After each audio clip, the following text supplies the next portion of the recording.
everybody. Welcome to Horror Movie Yearbook. I am Tim. I'm Willie. We kind of skipped a week there. Well, we're kind of just recording as we can. But Yeah. we were planning on doing this 28 years later at the Bone Temple last week.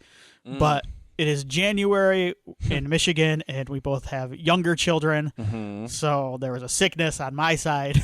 The fact that we've been this long through the winter without having to take a break based around one of our kids getting sick is really impressive. Yes.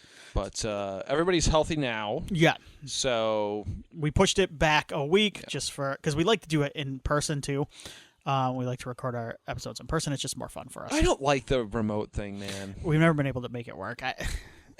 We did what we had to do. We do, yes. But yeah, I don't want to go back to that. No, me neither. I like to do it in person, and I think it makes our conversations part of the experience. Yes. So horrormovieyearbook@gmail.com if you want to email us your thoughts on the Bone Temple. Patreon plug, because I've added some new stuff to the Patreon. I did an instant reaction like the morning after is what I called it. That's right. For the Bone Temple. So if you are a member of our Patreon, you may have got a little bit of my thoughts on immediately after I saw the movie. Now, the nicest thing is some of my thoughts have changed a little bit over the last week and a half, 2 weeks since we've seen it. Yeah. And the other thing, too, is if you want access to our Tiny Terrors, we just recorded a Tiny Terror this week that will be on the main feed next week where we go through the entire Trick or Treat Studios catalog. For all 110 pages of it. 110 pages. Once again, follow along. I shouldn't say once again, but follow along. Bring up the Trick or Treat Studios 2026 catalog because you will have no idea what we're talking about. But it is fun. It could be funny to listen to it both ways. Right. It is a fun episode. And then I actually did sit down and record an honor roll, first one of the year, where I talk about 5 new movies, including the family filmmaking troupe, the Addams family is what the Addams is. They have a new movie out called Mother of Flies that I thought was very interesting. I also took a look at a movie called Killer Whale, which is an aquatic horror movie that is very bad. There's only one I'm whale. a sucker for aquatic horror movies. There's only one. It's Orca, right? That's the only one that works, right? It's a whale based one. They don't do whales a lot. No, whale. But I think it's because ultimately what's the one whale that can bite you? Yeah. It's a killer whale. Right. And they don't really do that. No, they don't. So although I did watch a Planet Earth style thing where killer whales were I watched them attack another whale, and they do it they're kind of like wolves. Dude, it's insane. It's nuts. Yeah. But you're right. They don't do that to humans, really. No. It's so they capsized boats before once or twice, but I don't think that it's but they're trying to eat. Watching them hunt in the wild is whoa. Dude, I saw a video on somewhere on the internet. And a seal had jumped up on a guy's boat. And the orcas were circling his boat, and he's like, "You gotta go, bro. I'm sorry. I don't know what to tell you. You're out of luck." And all of this more interesting than the movie I watched. Yeah, okay. Which is basically it's trying to be The Shallows with 2 characters, and they just forget about the whale for half the movie. That's fun. Great. And the whale looks like shit. It's a bad movie. So I did review that as well. Nice. So anyway, that will be out on the Patreon soon, and then I'll probably drop that on the main feed. Probably in between, because we're going to have a week or 2 break here. And then we'll announce our plans for the next couple weeks at the end of this episode. Anything you want to talk about, plug up front? No. All right. No, I'm good, man. Let's do it. Let's see if we go to can the Bone Temple. Remember our trip to the Bone Temple a couple of weeks ago. How could you forget? Honestly, I couldn't forget. I think this is a very memorable film. I agree. I will say we're going to go through this. We're going to do the character by character approach here. Let's do non-spoilers thoughts here. Sure. Oh yeah, for sure. And judging by the box office, we'll try to steer clear story because a lot of you have not seen it. Yeah, more of you should see it. More of you should see it. Yeah. Non-spoiler wise, man, I went into the last film kind of expecting to like it, because we have Danny Boyle coming back and Alex Garland's writing again, and we're kind of returning to this world. There's been enough of a gap between films where it felt okay, cool. I'm ready for another 28 whatever's later movie. Mm-hmm. And I was impressed by it, but I was also surprised by it. Like it wasn't the movie I expected it to be, in a pleasant way. I was happy with the different directions they took it, and it still felt of that universe. And the final scene before the credits roll is very different in 28 years later than what you had been watching for the last 90 minutes or however long. And I was a little shell shocked by that. And I think if you listen to our thoughts on that movie, I think we've all both said that. Like it was a little bit like, whoa, okay. And we did record an episode, I believe, after we saw that one too. So that one is out there. Yep. You can find it if you want our thoughts on that. I think we probably did an hour and a half or so on that. Yeah. Yes. But the more I ruminated on it, the more I was like, oh, you know what? This is kind of interesting. I don't love the way it was kind of placed in the film. I thought that the final scene would have served better as like a post-credits thing, kind of attached to but separate from the narrative of that story. And I do think that final scene had an effect on the box office of this movie. I do too. I do. Mm-hmm. Which is really a shame. I want to save some of the box office talk if we can until we get to the ending of this one, because I think that's where. Yeah, but yes, I will agree with you, because I think that movie is a little bit more divisive than I expected, and but I think a lot of it's just that one. I do too, because that was all anybody focused on. I don't afterwards. think that the rest of the movie is that. And I feel like people who watched it later, like I know people who watched it later, and this is just kind of circumstantial, but I know I have friends who watched it later, and they text me, and they didn't have as much of an issue with it as the people who went and saw it. They probably had some inkling that people didn't like whatever happens at the end, so they were kind of bracing for it, which is maybe better. So I think that the placement might have been a mistake, but I think I agree. Yeah. But anyway, so going into this one, I was kind of like, I don't know what to expect, which is exciting. Mm-hmm. I was happy. Again, I was pleased by that. Like, I was like, cool. Like, I'm going into this movie, and I kind of don't know. We're Nia DaCosta's taking over the directorial reins, and Garland's still writing. So we're going to see a continuation of what he did with the previous film. But I was unsure. I'm like, what is this thing going to be?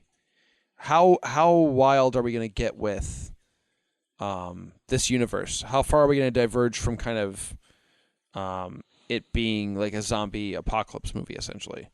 And they diverge. Yeah. This is not a movie that is very concerned about zombies or infection or the tropes that you see in those movies.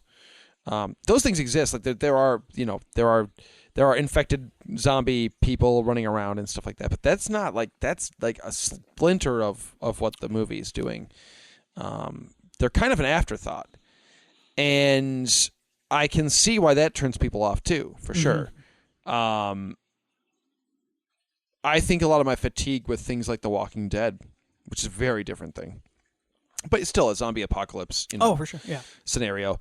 My fatigue with that oftentimes had to do with them kind of feeling like they forgot that the show was about, at its core, was about like people surviving in a zombie apocalypse. Yeah.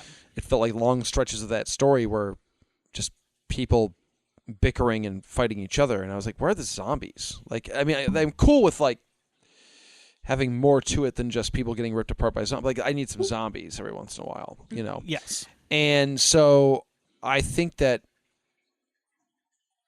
I could see some fatigue for people maybe with that, or like hearing maybe like early reactions and thinking like, oh, this is not going to be what I want it to be. I didn't miss any of that. Like, I thought that what we were presented with felt like a natural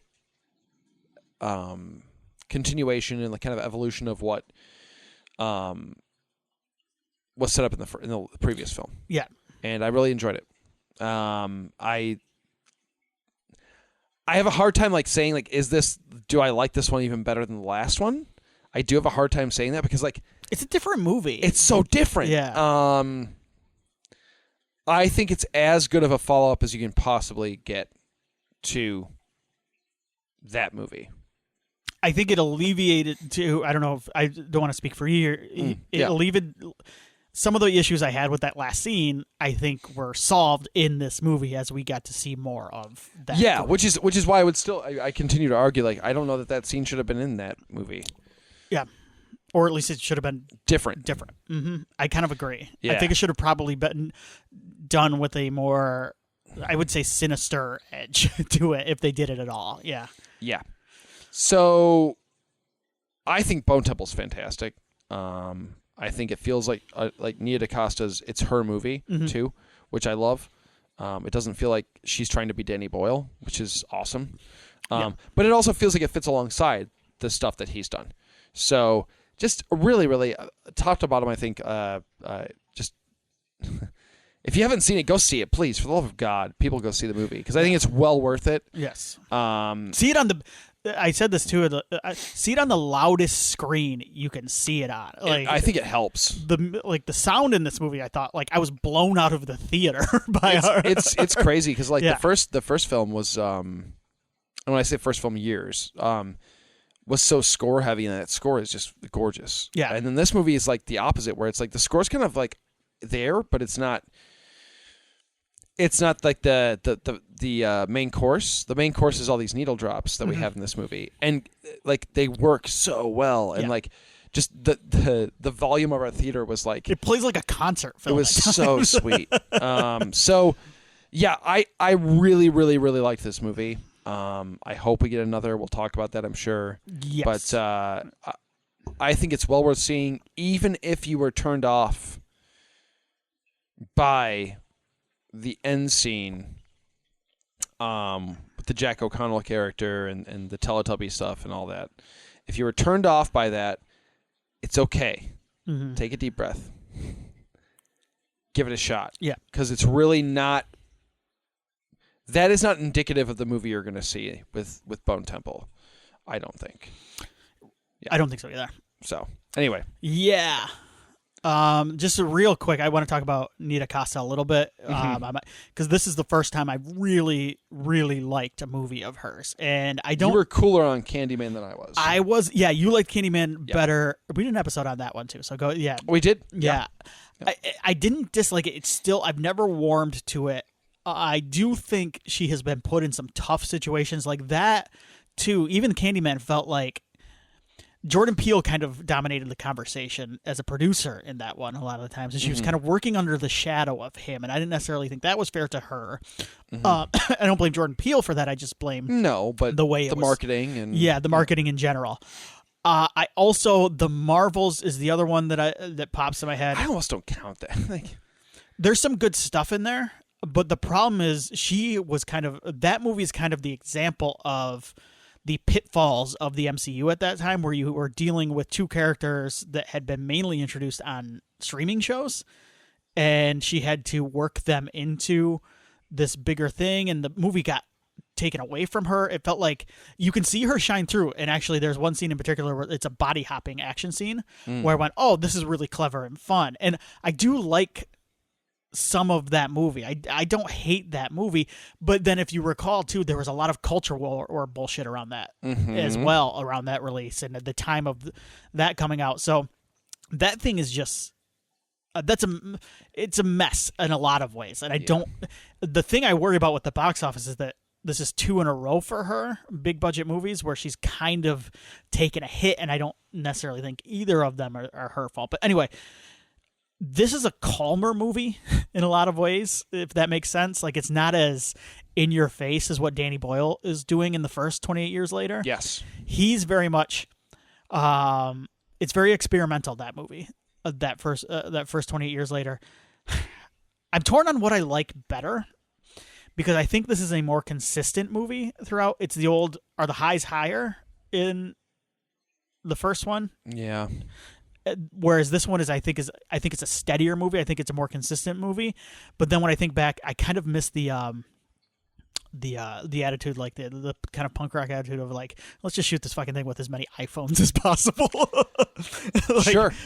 Like, let's throw in old like Rudyard Kipling films, like Scream, and like cut to weird like World War II propaganda videos. And stuff. Yeah. So there's a part of me that thinks I kind of like that better, but it depends on what you're looking for. As a character study, I think this works better. I think so too, but then I think about the second half of Years, and I think a lot of the stuff with the mom and Spike really, really worked for me. It's tough, but that's the thing is like they're both cool. It's so cool though. Like I don't. Part of the thing, and I don't want to sound like a jaded horror fan here because I still do. I will sit down and watch a horror movie that I know where the beats are going. Like I have no issue watching a very formulaic slasher movie. But part of what I like about these two films in particular is I don't like, even sitting down watching this one, I had no clue what we were in store for as we went along. Same thing with Years. Like there's an excitement to just being taken for a ride and just going like, I don't know where this movie is taking me. Like, and the other thing too is I think this movie reminded me a lot of Day of the Dead, but it doesn't feel, it feels almost like a rebuttal to the kind of hopelessness of Day of the Dead. And we'll get into that when we talk about the ending. Sure. Because there's some nasty stuff in this movie, and it's very much the humans are the real enemy. Which is to be fair, is what 28 Days Later does. Yes. Yeah. But I do think there are glimpses of heavy, heavy humanity shining through. And I think at this time in our country, at least, I think it's important to remember those glimpses of human beings doing good for others. And Day of the Dead very much is not like that. No. But there are some similarities between Bub and Samson, especially to me. And I feel 100%. Yeah, and I feel this movie takes a very different look at those two characters, and I think just humanity in general, honestly.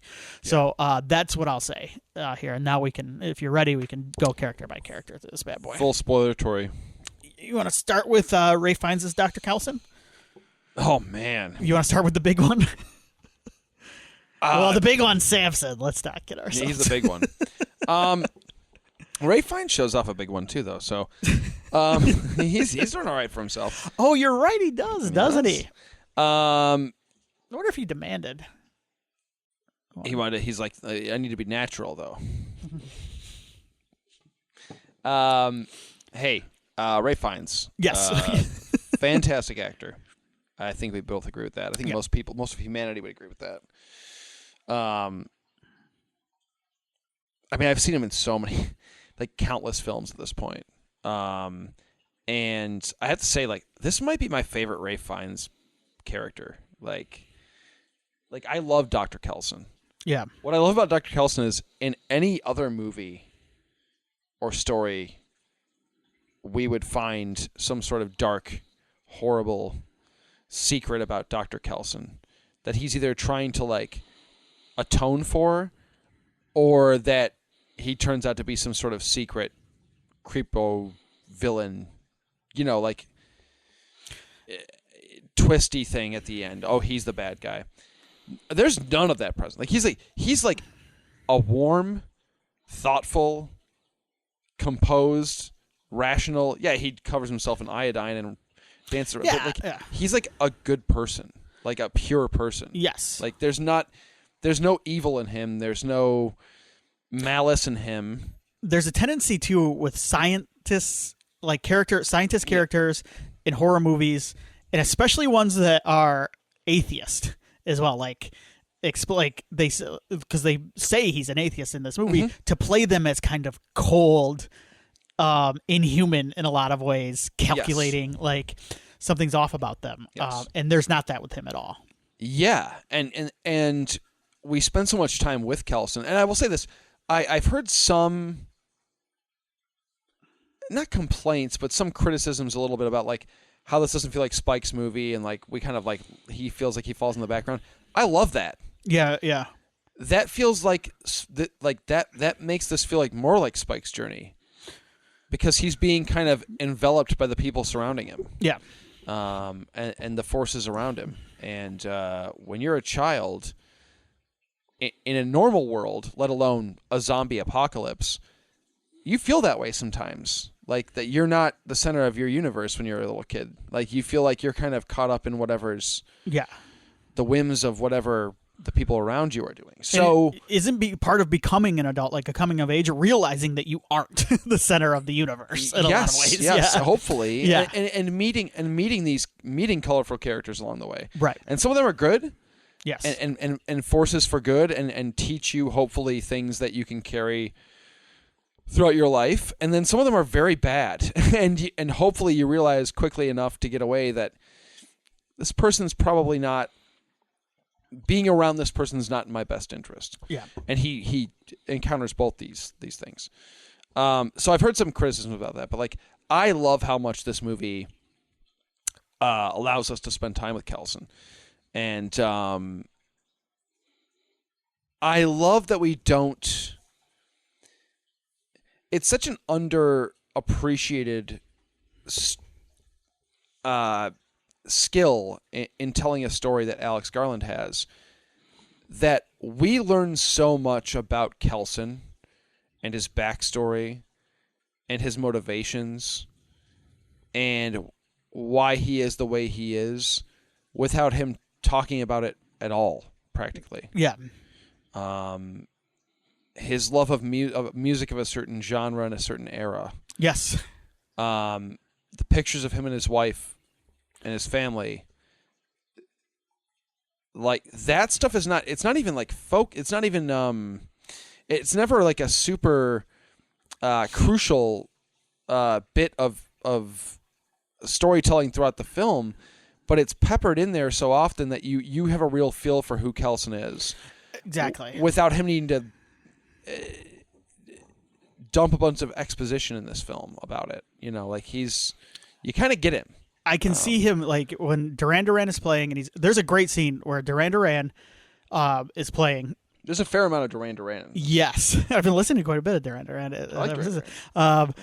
But it's playing, and he's looking at a picture, like you said, of his wife, and it looks like they're in some sort of club, like kind of like a nightclub in, I would say, like the 80s, early 90s. Yeah. And in that moment, it's the music that's playing is a little bit more upbeat, but there's a sadness to it too, because he's looking at it back at a life that he's never going to get. Yeah. He's never going to get back. But you're right. You get like just that stuff gives you a sense of who this person is, and music can do that. Yeah. Well, and so again, like I'm glad you said the music thing, because like even if you don't, even if that's not enough for you to kind of understand Kelson, as far as like what he's been through, I think we can all relate to that, right? Like I think we all have a certain genre of music or a song or an artist or whatever, where you hear it. And it can be the most upbeat song ever, but even if it's like far back in the kind of the recesses of your brain in the moment, there's a sadness. Yeah. Because there's memories associated with that music or with that type of music, and then like also you kind of, if you take a moment, you recognize like that period, that time is gone. Yes, it's past. Mm-hmm. You still have the song, you still have the music, but that time has passed. So in that moment, even if you don't fully understand the Kelson character and exactly what he went through, you can relate to him on a human level through the music and through his emotion as he's listening to those songs. Mm-hmm. Yeah, I think it's really, really, really strong stuff. Yeah, and his performance really sells it. Well, I was going to say, Fiennes is the reason why it works, right? Yeah. Ultimately. In the hands of a lesser actor, I don't know we would have gotten as much, but he's so good that he makes it work. And I do think the music is important because it's really the only like artistic thing we see in especially with it. I mean, the Bone Temple itself is essentially an art piece. Sure, it is. It's the physical structure of the bone. Yeah. But I do think it is kind of. It feels like it's saying like art is something that makes life worth living. Yeah. And we see him, and it's not just Duran Duran. We find out later that he is apparently a big Iron Maiden fan as well. We should. We're talking about Kelson, so we have to talk about that. Yes. As far as needle drops and uses of licensed music in film, there's been a lot of phenomenal examples. Yeah. All-timers, right? This is one of my favorite, certainly in horror, period. If not one of my favorite in film. This may, sitting in the theater watching this may have been the most joy I've had watching a scene. It was mesmerizing.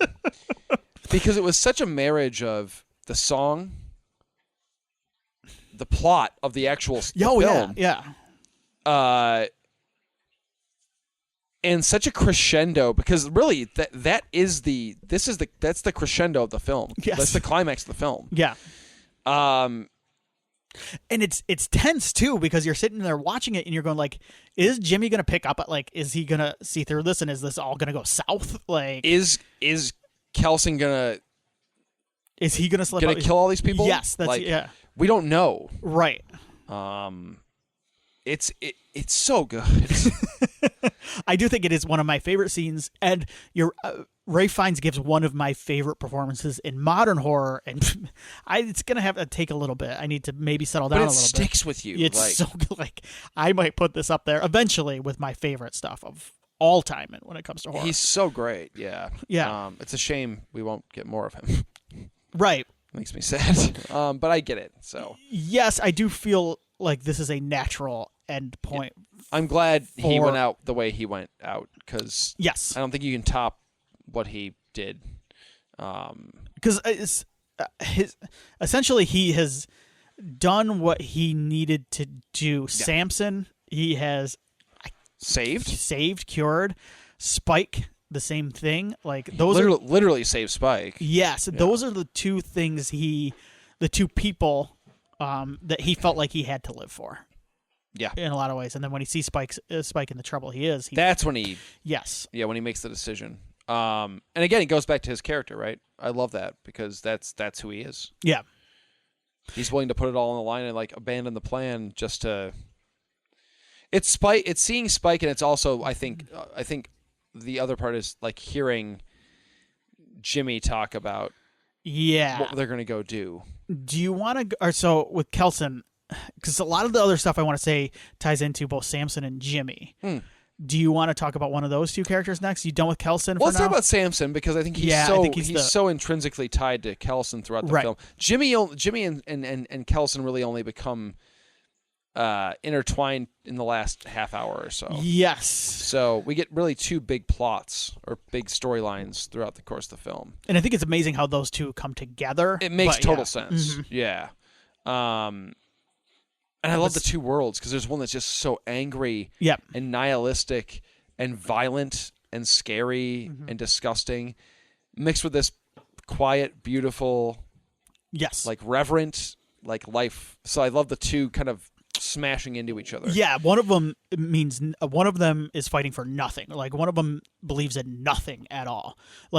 There's the Satanism aspect, but it's the Satanism aspect. It's hollow. It's not actual Satanism. It's even the people that are following him don't actually buy into it. No, not really. Yeah, it's they nihilism. just need something to buy into. It's just it's a belief in nothing.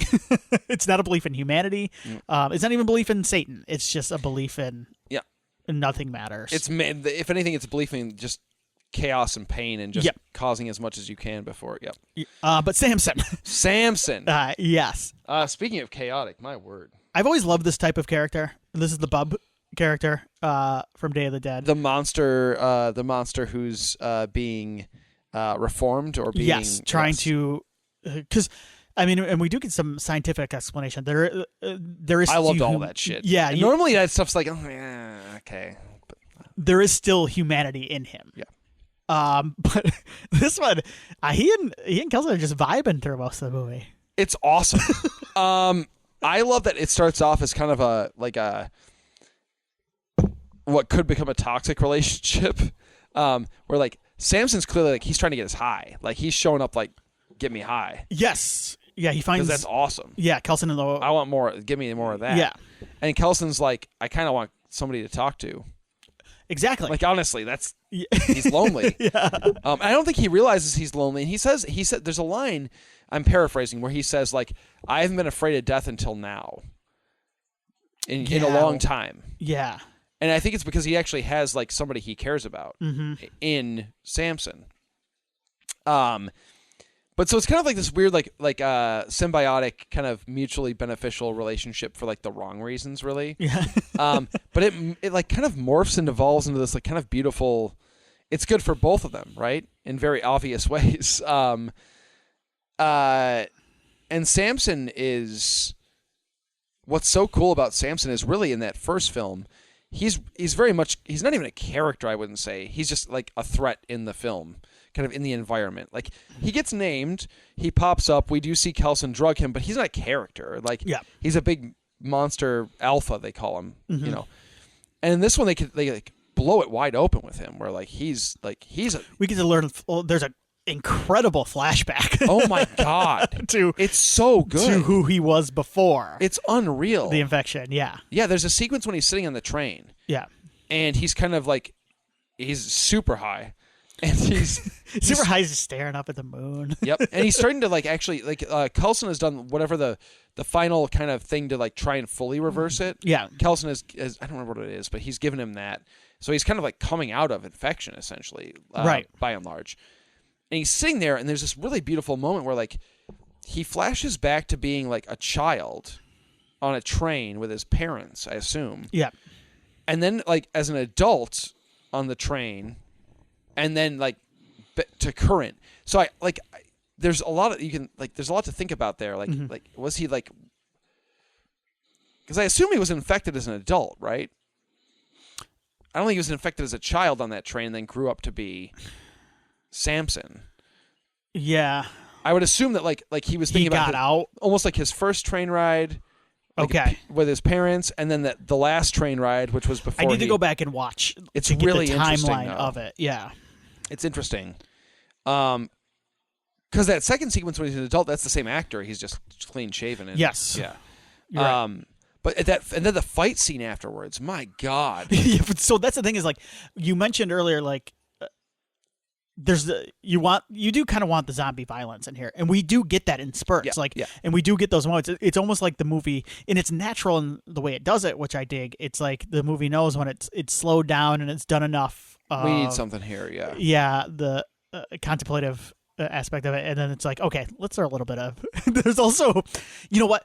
The other thing too I want to say is that sequence we were talking about in the train is very showy. So when I think back on this as we're talking about it now, and I said like the Danny Boyle movie is a little bit more experimental, it's a little bit more showy. Yeah. But then the other thing I'm thinking of too is like we do get to see these glimpses of what Samson sees when he's. There's some cool shit in there. Yeah, and like thinking back, I'm like, oh, like that might be a little bit more. This might be more. It's not quite as experimental, I wouldn't say, but it's. She's using some really interesting filmmaking techniques to kind of like display. This is the This is what he sees. Yep. The memory sequence is one of them. Yeah. Yes, for sure. There's also I wanted to mention this too. There's that great moment where I think it's when we first see him in this movie where he's just like snacking on a dude's head like it's popcorn. It's sick, dude. He's eating the brains out of the top of the head. Yes. It's so cool. It's so. I also love when he shows up to Kelson and he just tosses like an elk head at him, like an offering. Like, all right, I bring you. Get me high. Get me high. Yeah. But is it? Yeah. I mean, it is kind of like the whole thing's kind of a metaphor for just how to. This whole series in a nutshell at this point is how to take away somebody's rage, like how to take away, how to suck out this poison at the center of these human beings. Sure. and, sure. And it is just, you know what, I mean, is there anything better? Isn't it what we all want, to just sit in the woods and vibe to Duran Duran and get super stoned and look up at the moon? It sounds awesome. It does sound awesome. Would you not hang with Kelson? Yeah, absolutely. 100%. I would. And that's the thing is like, that's part of what this movie is trying to say is like, do you want to hang with this dude, this Kelson dude, or do you want to hang out with these Jimmies who believe in absolutely nothing? And if the answer is Jimmy's, I know a few of you out there. Exactly. Like, I'll be honest. Yes, exactly. We're seeing, and even if you say no, I know you would hang out with Jimmy. We're seeing a lot of that on the news. Mm-hmm. So, like, that's part of what this movie is. It's trying to confront you and go like, yeah, these are two distinct choices you have. This is a political movie. Is this what in you some want? ways. Like, what do you want out of life? And I know what I want.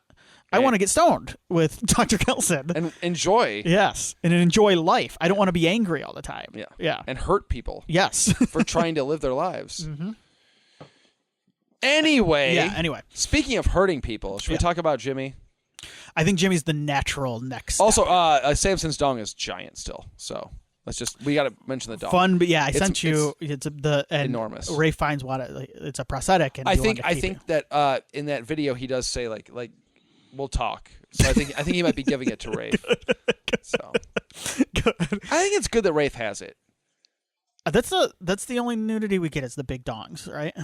The big dong. Yeah. Yes. Yep. We don't get any female. There's 2 large penises. Yeah. One of them is really large. Yeah. So maybe that was an issue for some people. I don't know. Maybe. I don't know. Maybe the Jimmies of the world were upset about it. Jimmy's upset about Jimmy. Jack O'Connell as Sir Lord Jimmy Crystal. Oh, boy. He styled after one Mr. Jimmy Savile. If you watch the documentary. No, I know you have. You've told me about it. I know of him. It's a tough watch. Yeah, I've seen some people talk about it, and then okay. So here's what I like about Jimmy, and I told you this immediately after on our ride back. Mm-hmm. You don't get so many characters. This is I've been paraphrasing that podcast, the Bo and Yang podcast, where they talk about Disney villains now, and how every Disney villain now is like. He's not really a bad guy. Like they're not really. There's bad some sort of like yes. dark past that like made them how they are. Yeah, but then I'm watching this last weekend. I was watching Lion King, and I realized like, man, Scar is just a piece of shit. He's an asshole. Yeah. there's nothing. To me, there is nothing redeeming about Scar, and that's fine. I don't need to know if there's. Like, I don't want his backstory. No, he's an ass. Yeah, he kills his brother. Some people are just kind of shitty. Exactly. And now I will say that there are some things with Jimmy, like he is not mentally, he is not all there, and he has been scarred. Oh God, yeah. I mean, we do get his background in the first scene of Years. Yes. So we know he's been through some shit. I'm not trying to say like. Yeah, and it's very obvious, like, and you talked about this in the ride home. There's that great scene towards the end with Jimmy and Dr. Kelson where you watch Ray Fiennes and you see the gears turning in his head as this guy's talking to him, and you like realize, like, he starts to realize, like, oh shit, like this guy. I'm dealing with somebody who's not mentally capable to make good decisions. Yes, like he's dangerous. He's dangerous. He's not all there. Yes. And so there is that, but this movie does not go out of its way to present this person. Like we don't see flashbacks in this movie of this. Like this is just a nasty, mean, nihilistic. Like he believes in nothing other than just himself and just self-aggrandizing, causing pain. Yes. So like it was refreshing to me to watch a villain like this just be the dirt worst. Like a bumble-headed idiot, just an actual heel. Like he's a moron. Yeah, just like someone I wanted to see lose. And he's not good at what he's doing. Like he kind of lucks into where he's at, it feels like. Absolutely.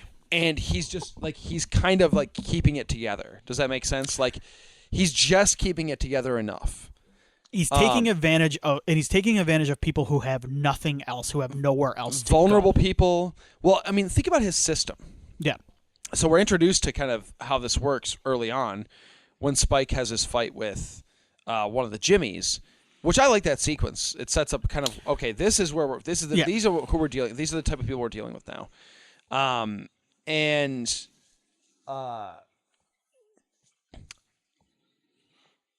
We kind of, if you look at his system of how he does this, they bump into a survivor. They give them an opportunity to join the group by fighting another existing member of the group. Yes. And they can win by killing and then join the Jimmies. Right. It's almost like he's had this rotating cast of followers probably throughout the 28 years that he's been on the road doing this. Mm-hmm. And so he's never had somebody stick around long enough, presumably, to grow savvy enough to go, this guy's full of shit. Exactly, yeah.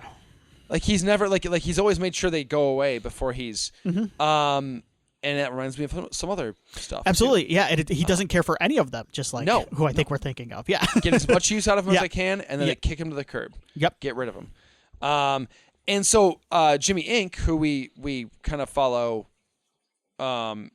she kind of becomes our, I guess, the closest thing to a heroic Jimmy we get. She certainly, she does become heroic by the end.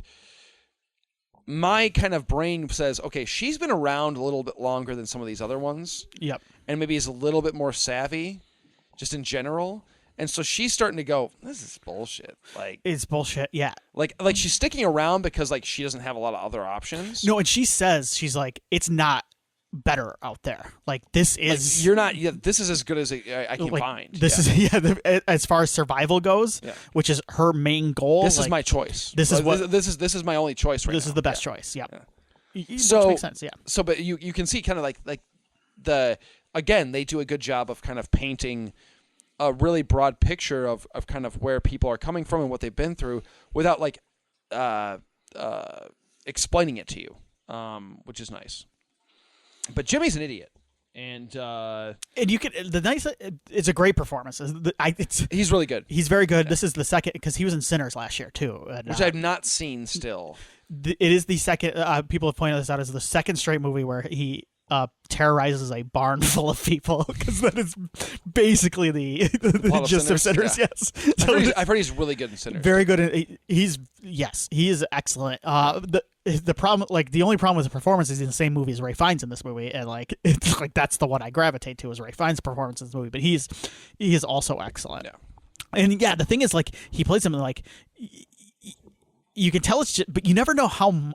That's the great thing about his character, though, too, is like you never know how much of the shtick is like it's bullshit, but like you never know if he's so far gone or if he's one of those people who believes his own shit to the point. It's the old Hulk Hogan. I always think of Hulk Hogan talking about the attendance at WrestleMania, where like each time it gets bigger and bigger. Like, but there's over like 110,000 people there. He has been lying and selling his own shtick for so long that he believes it. He believes it. Like, so like in his core, of course, he knows. Yes. If he gave himself a moment to dig really deep down, but he's never going to do that. No. Yeah. But you're right, because like he believes the lie now, and like this is like he's so far into it he can't think any other way. Reminds me of other people too.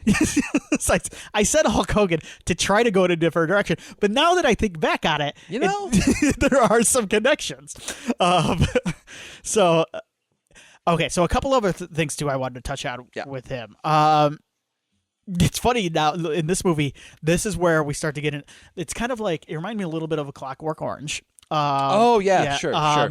Manson Family too, but A Clockwork Orange is what I was thinking of. And then the sequence in the barn. Look, this is a nasty movie. Oh, that is rough to watch. That sequence in the barn might be the roughest it gets. It gets so bad as they are torturing these people. That the zombie, like the infected violence, feels like a release once you get it. It feels like, and maybe that's the point. Kind of like, oh, thank God. Like, thank God we're getting some silly, like, infected. Because it lingers for a long time. It felt like, and honestly, I mean this as a compliment, it felt like the height of the torture porn era. But in a good way. Like, this is, it should make you feel So this is one of the things I was thinking of recently, too. I was reading the Wes Craven biography. It's called The Soul of Wes Craven. It's by the guy who did Nightmares in Red, White, and Blue. I don't know if you remember that.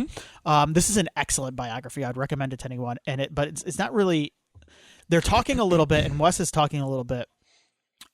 Throughout the book, it touches on how horror wasn't always the most respected genre when he was coming up, and you could tell he always wanted to break out of that.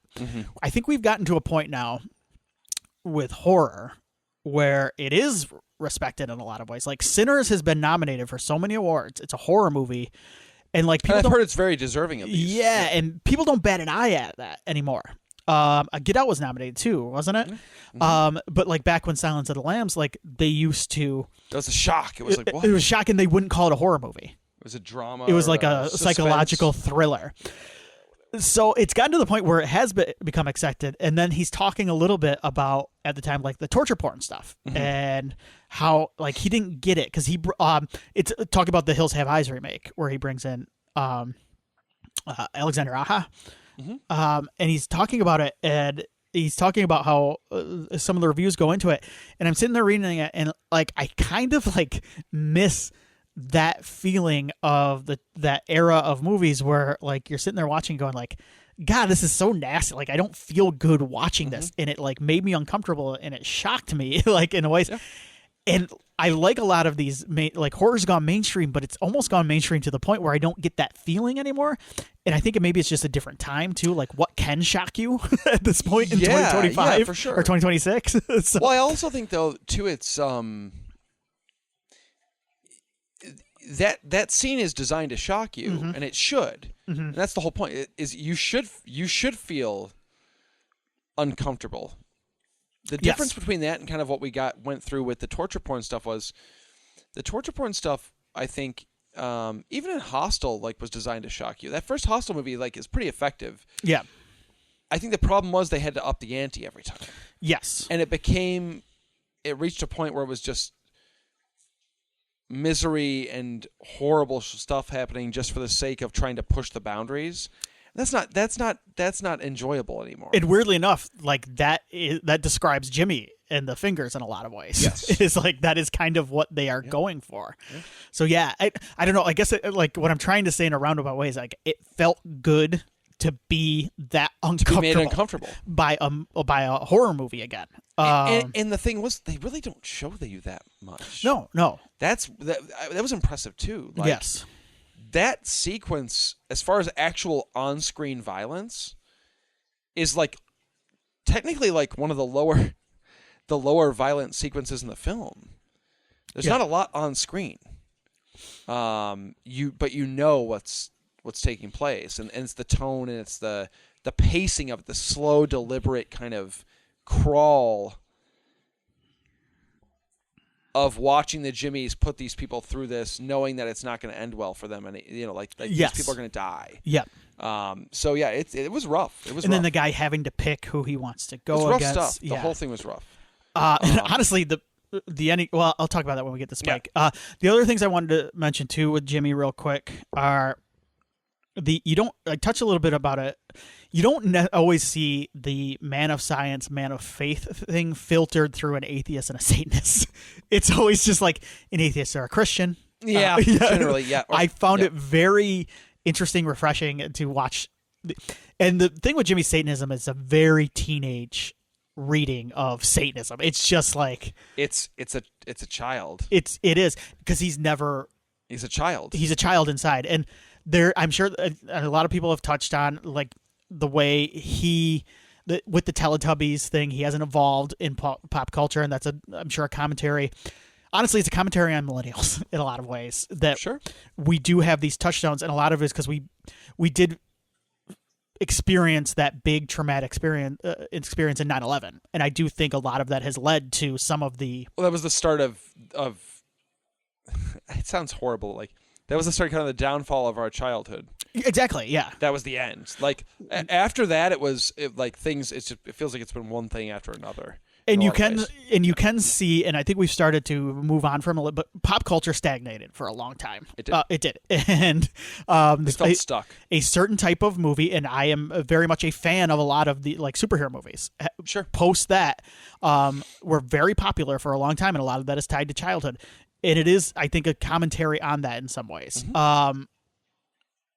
I don't disagree. I found that interesting. There's a lot to Jimmy. There is. He's an interesting character. Mm-hmm. You're happy to see him get what's coming to him. Yes. But he's still interesting, even if he's like just evil and horrible. At least he's fun to watch at times. But not in like a glorifying way. He's fun to watch in like him. Yeah. What an idiot. It's fun to watch him like, and even in the performance, just like, yeah, what an idiot, and like, what is going on with this guy? Like, what is like how much of this is just a mental health thing, and how much is him just being a fucking prick? Just suck. Yeah. So, anything else about Jimmy? Nah. You want to go to Spike next? I think Spike is the next big one. Yeah, right? Spike. I mean, look, Spike in this one, and I talked about it earlier, how I've heard some things about people. Spike doesn't do a lot in the movie in terms of, like, certainly compared to Kelson and Jimmy and even Samson. Spike's kind of along for the ride in this one. But I really enjoy that. I like that because I think that that classic kind of hero's journey, the most interesting and important and developmental parts to the hero, if that is what Spike turns out to be, of course, usually revolve around him meeting these people that affect his life in some way. Right. For good or bad. And I think that kind of goes the same for real life. I mean, I talked about that a little bit too. Like how we walk away from our time with certain people and certain experiences we have around these people informs who we are in a lot of ways. And so it is really, really cool to watch Spike go through that. There are times when I'm in my life where I look back on the people I hung out with. Sure. And I'm not saying they're bad people. No. They're not the Jimmies. But I go like, Right. I don't fit with them. Like, it's not a good, it And was you're not a good fit. And I'm happy that I didn't Yes. stick around. Yes. Because it probably wouldn't have been a good thing Right. for me. Mm-hmm. And hopefully they're doing great. Yes. But Yeah. For you, For me personally, It probably as wouldn't I have been a good learn fit. more about myself, like looking back on it, I went, why did I hang around that person? I have the same thing. Yep. So, and I think that's okay. And that's healthy. Yeah. And I think that in a crazy, zany, Iron Maiden laden, I like that, Iron Maiden laden, apocalyptic Satanist way, Yeah. that's what Spike's going through. So there's not a lot to say about Spike. I mean, they don't talk about his dad. They don't talk about his mom, really. They don't talk about him having a goal as far as trying to get back to the island or any of that stuff. Spike's just kind of along for the ride, and that's okay. I think that if we do get another film, and I'm hoping we do, that I think Spike will have a little bit more. We'll get to see Spike coming out the other end of this experience. The one criticism I read that I do agree with when it comes to what you're talking about, as far as him not necessarily having that much of an arc or just being pushed to the background, I do kind of wish, and maybe this ties into some of the ending in part one of this. Yeah. I kind of wish he didn't see how nasty these people were from the beginning. You would like to have seen a little bit more build up to that. I would have liked to have been like him kind of hanging out with these people and not realizing how sinister and awful they were. And maybe he discovers that. Getting the rug pulled out a little bit. Because I think that would have been a little bit more effective. I feel like that almost happened off screen and we just didn't get a chance to see it. Yes. Because there's a during the barn sequence, when they state what punishment or whatever they say, what contrition or whatever they say they're going to give to these people, and they decide that they're going to remove the shirts. Charity. Charity, yes. thank you. You see Spike react in a way that's like he's seen this happen before. Right. Like he's like, oh God, please don't do that. Yeah. You know. So he's been through some stuff with these people before. And so it's kind of interesting. Like, I think that some of that what you're saying about Spike happens off screen. Right. All right, so there are a couple of things I wanted to say about Spike too before we move on from him. Yeah, we talked a little bit about the death that gets him into the Jimmies. That is so nasty. Like the kid like bleeding out. It's the slowness of it too. Oh, and like the accidental nature of it, and just how Spike has to react to it. And then he's like, the guy's like begging for help. And yeah, it's just there's again also, uncomfortable. Yes. Yeah. And there's also a moment, and I do think it's a character growth moment, but it's not necessarily something that he prompts. So there's the moment where the pregnant woman is getting out of the barn. She's running away, and Spike chases after her, and he kind of thinks that he can just, because it's basically worked with him in the past. He thinks he can bat his eyes a little bit, play the cute innocent boy, even though he's a Jimmy. He's with this group of people that's been terrorized. He's got the wig. Yep. And he thinks he can go, please take me with you. And the woman just basically is like, go fuck yourself. Like, she kicks him in the nuts. She kicks him in the nuts and go. And it is this great moment where he's kind of forced to grow up and go like, yeah, this is how the world works. Like this is how I go. This is I how don't get a free ride. This isn't your safe little island anymore. Yeah. Like you're not in the Bone Temple with Dr. Coulson anymore. The other thing too is, yeah, it is. This is his trilogy, and this is kind of the middle of his coming of age story, and we talked a little bit about that. I do think if there's one criticism I have of the plot too is I do think during as Jimmy is with Dr. Coulson, we get that second Spike attempt at escape. I do kind of feel yeah. That's where I was starting to get a little bit like, all right, come on, let's get this thing moving a little bit. Sure, I'm like, I don't need another failed attempt. I do think that was a little bit of a misstep. It feels like more of just a device to kill another Jimmy off, so they can start weaning him out. Yes. So yeah, I don't disagree. Yeah. Yeah.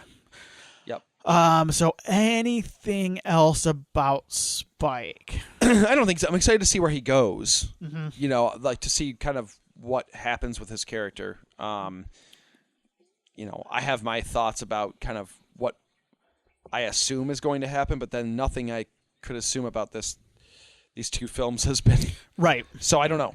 You know. Okay, then lastly, Aaron Kellyman as Jimmy Inc.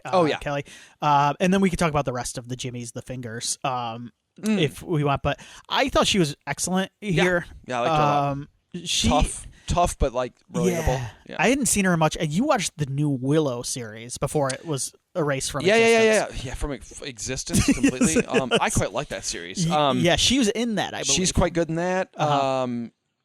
She was, unfortunately, like the role they had for her in Falcon and Winter Soldier was kind of weirdly edited and cut and stuff because of COVID things. Yeah.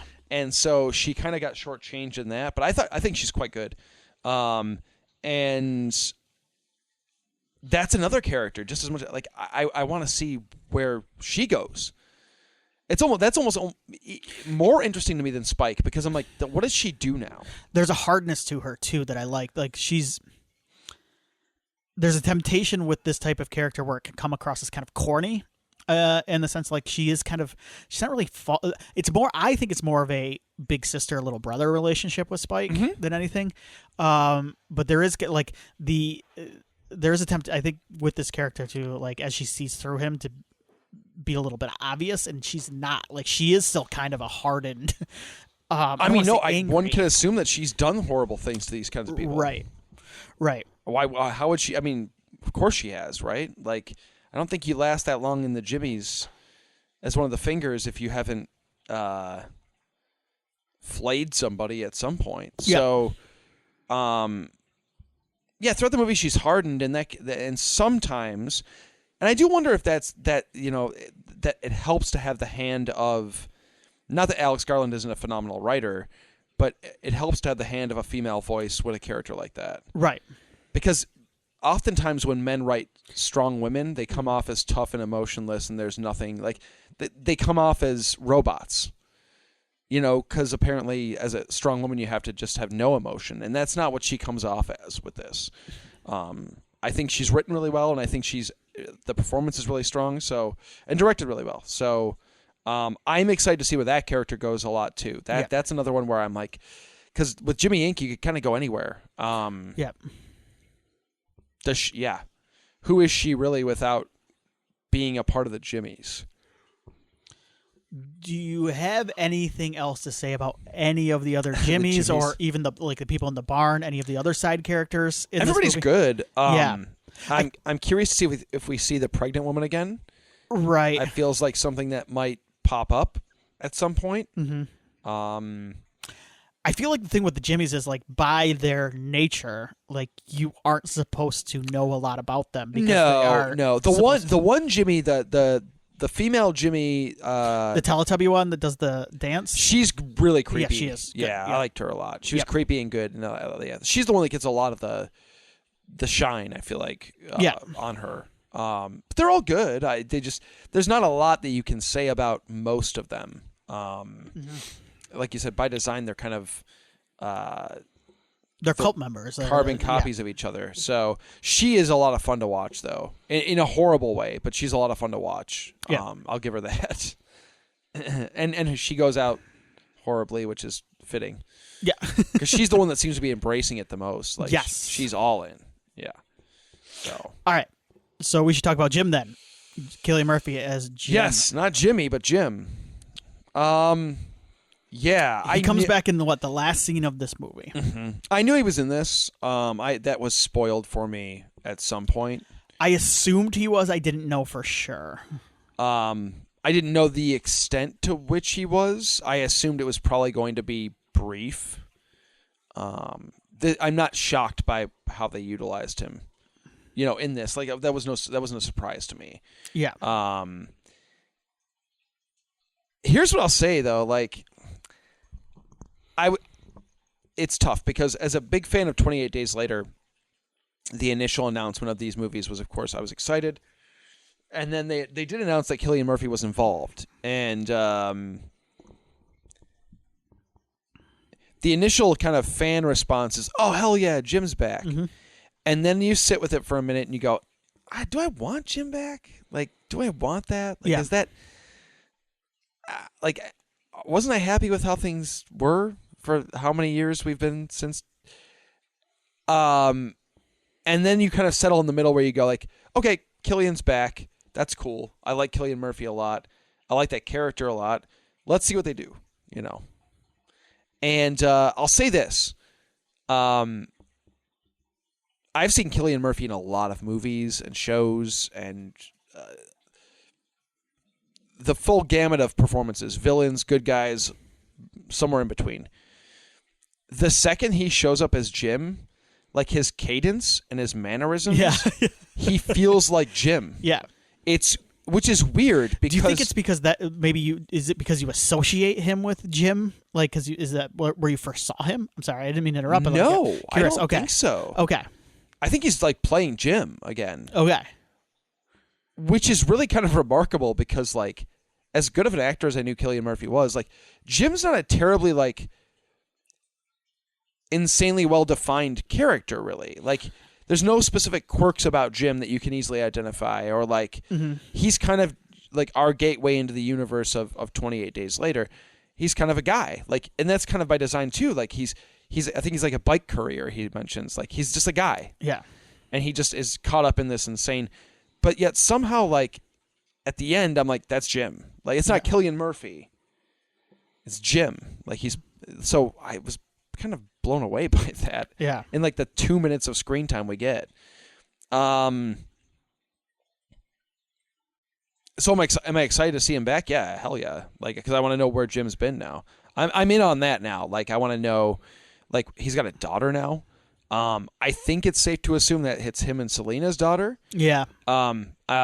She looked like she was mixed race, and so I would assume it's their daughter. Yeah. So where's Selena? Where's Hannah, the girl that they were with at the end of the 28 Days Later? Yep. I don't need all of that like exposition dumped on me, but I'm curious about kind of what happened after. I'd imagine Alex Garland is curious to explore what happened after. Those are characters that he created, so you would think he'd want to. And beyond that, I mean, I think more importantly, I'm curious to see how these two strangers showing up in him and his daughter's seemingly pretty peaceful lives throw everything out of whack, and how he reacts to it. Like, who is Jim now? Seems like a good dude, because, I mean, she's like, we need to help them, and he's like, you're right, that's what we need to do. I absolutely love the ending of this movie. It's so hopeful and so, like, yeah. And that's where, if we don't get another one, and I hope we do, if this is where we leave things, I am kind of totally okay with it, because it is such an amazing ending in this moment too in the world, where I agree. It is just like you can sit here and you can focus, and that, believe me, I don't blame anybody for doing it, and I know there's a lot to focus on that's bad, but you can still find hope in humanity by watching the stuff unfold as well. And this movie, and he is able to do that. What's the exact? It's like, do we help him? Of course we do. Come on. Like, yeah, no, it's literally like it's like there was never a choice. Yes. So, and that's why like, it's not that he chooses to; it's that he's, of course we do. Yeah. Yes. And not only that, but the way the cadence of those two lines, the way she asks and his response, it's not just the words he uses either. The way he says it is almost like he's trying to teach her, like, or like, he's trying to like, remind her this is who we are. Yes. Yep. Yes. Those are humans. They are in trouble. We are helping. Yeah, we are going to help them. That is what we do. That is what you're going to do. Yeah. Yes. As my kid, like, I'm raising you to be that person. You know what I mean? Like, yep. I don't know. There's a ton of avenues this could go down. And I'm very happy that Jimmy Inc. survived as well, because yes. I'm excited to see another character kind of carry through. I pray we get a sequel.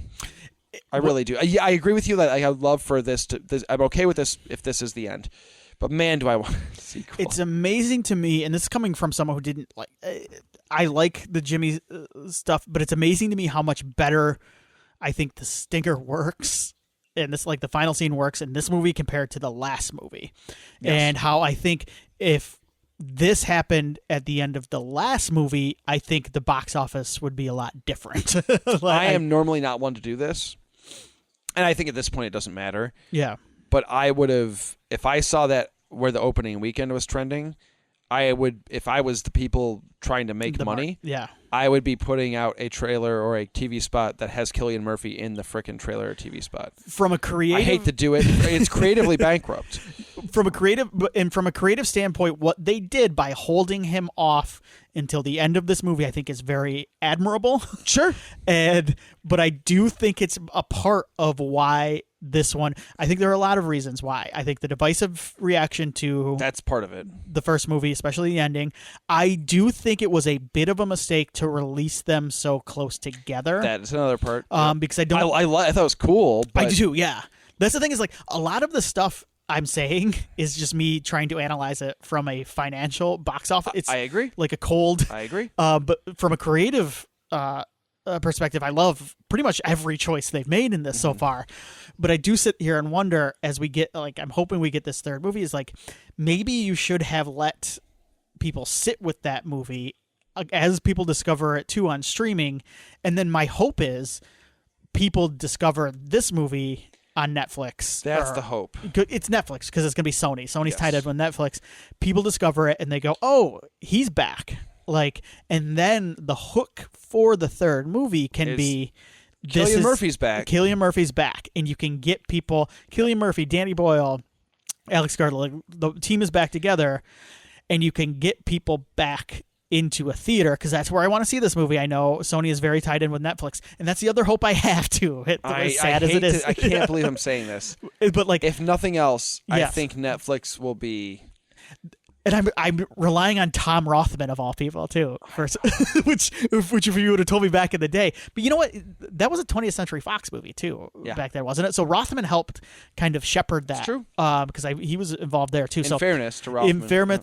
He got a bad rap, and deservedly so, from a lot of us that grew up in the 2000s. That name still stings. Yes, from a lot of. Hey, you know what? If he gives me a third one of these, I'll feel a little bit better. So the hope right now for us is that, but I do hope people discover this because this is actually. By this point, it's funny how like now it's like hope people discover it on streaming. When back in the day it was like maybe it'll blow up on video. It's the same thing. It's the same thing. Yeah. So like my hope is because like weirdly enough the cinema scores, like the people that saw this movie, audiences liked it. Yeah. Like they critically it did well too. Yes, critically the audiences liked it more than the audiences liked the last one. So my hope is we get people discover this on streaming and we are able to and honestly Netflix, Sony, Tom Rothman, like they all go like we can eat whatever loss we might have on this. We should finish this up. It's Danny Boyle, it's Alex Garland, it's Cillian Murphy. Like they're important to us.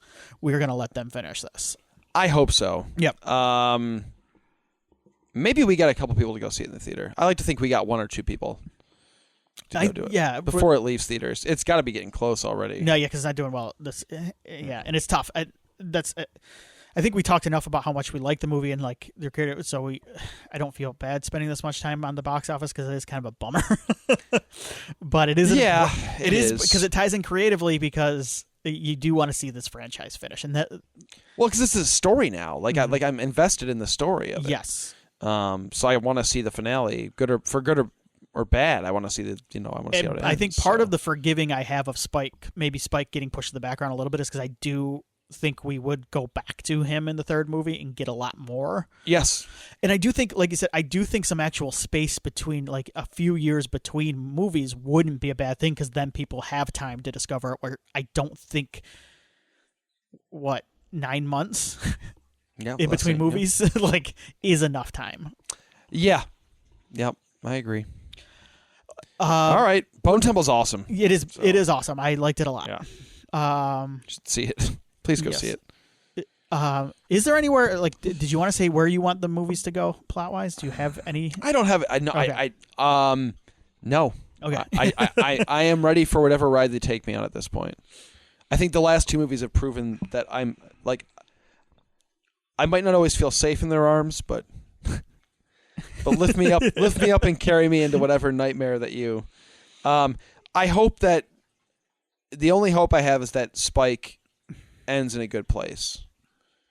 You know what I mean? Yes. I hope he ends in a good place. I don't want to see it get too dark. No. Is my hope. I want it to keep the humanity and the hope that we get from the Dr. Kelson and then the ending of this one and carry that into the next one. I agree.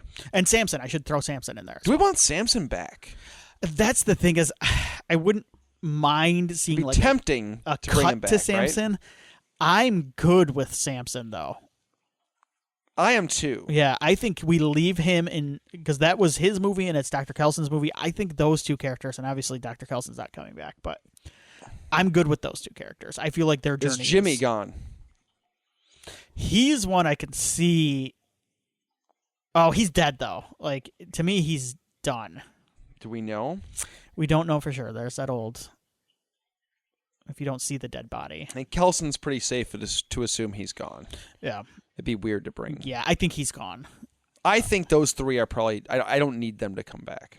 I think their story is done. Personally, agreed. And I think I think Aaron Taylor Johnson could pop back up. That's the thing is I could see him bring back, and there's some interesting stuff they could do with him and Jim. As kind of dueling father figures, maybe in some ways. Agreed. Especially if Spike is spending some time at Jim and his daughter's place. Yes. Well, and then will the island even accept Spike back into its community if he's right? Yeah. There's some stuff you could do. All right. So what are we doing next, man? So here's what we're gonna do. We're gonna take a couple weeks off here. Then I think the goal here is that week of February 19th, 20th. We want to do the Part 7 bracket that we talked a little bit about off air. Yes. We're going to take a look at some of the Part 7s in slasher movies. And the reason we're doing this is because then I think the next episode we want to aim for is Scream 7. So we'll do our Part 7 bracket, which will lead into Scream 7. And then maybe we can revisit the bracket on that Scream 7 episode to see where that would fit in with the rest of the other Part 7s, which is a motley crew, and then a couple of pretty good ones. There's a couple of weird sleepers in there, yeah. It's a motley crew mostly. Yes. Yeah. So that is the plan as of right now. And perfect. Keep an eye on the Tiny Terror and the main feed, and then an honor roll will drop in between. I'll probably just try to space it out so the main feed will have something new every week, even when we're kind of off there. Okay, so cool. That is the plan, at least. So awesome. All right, everybody, stay safe, stay scared.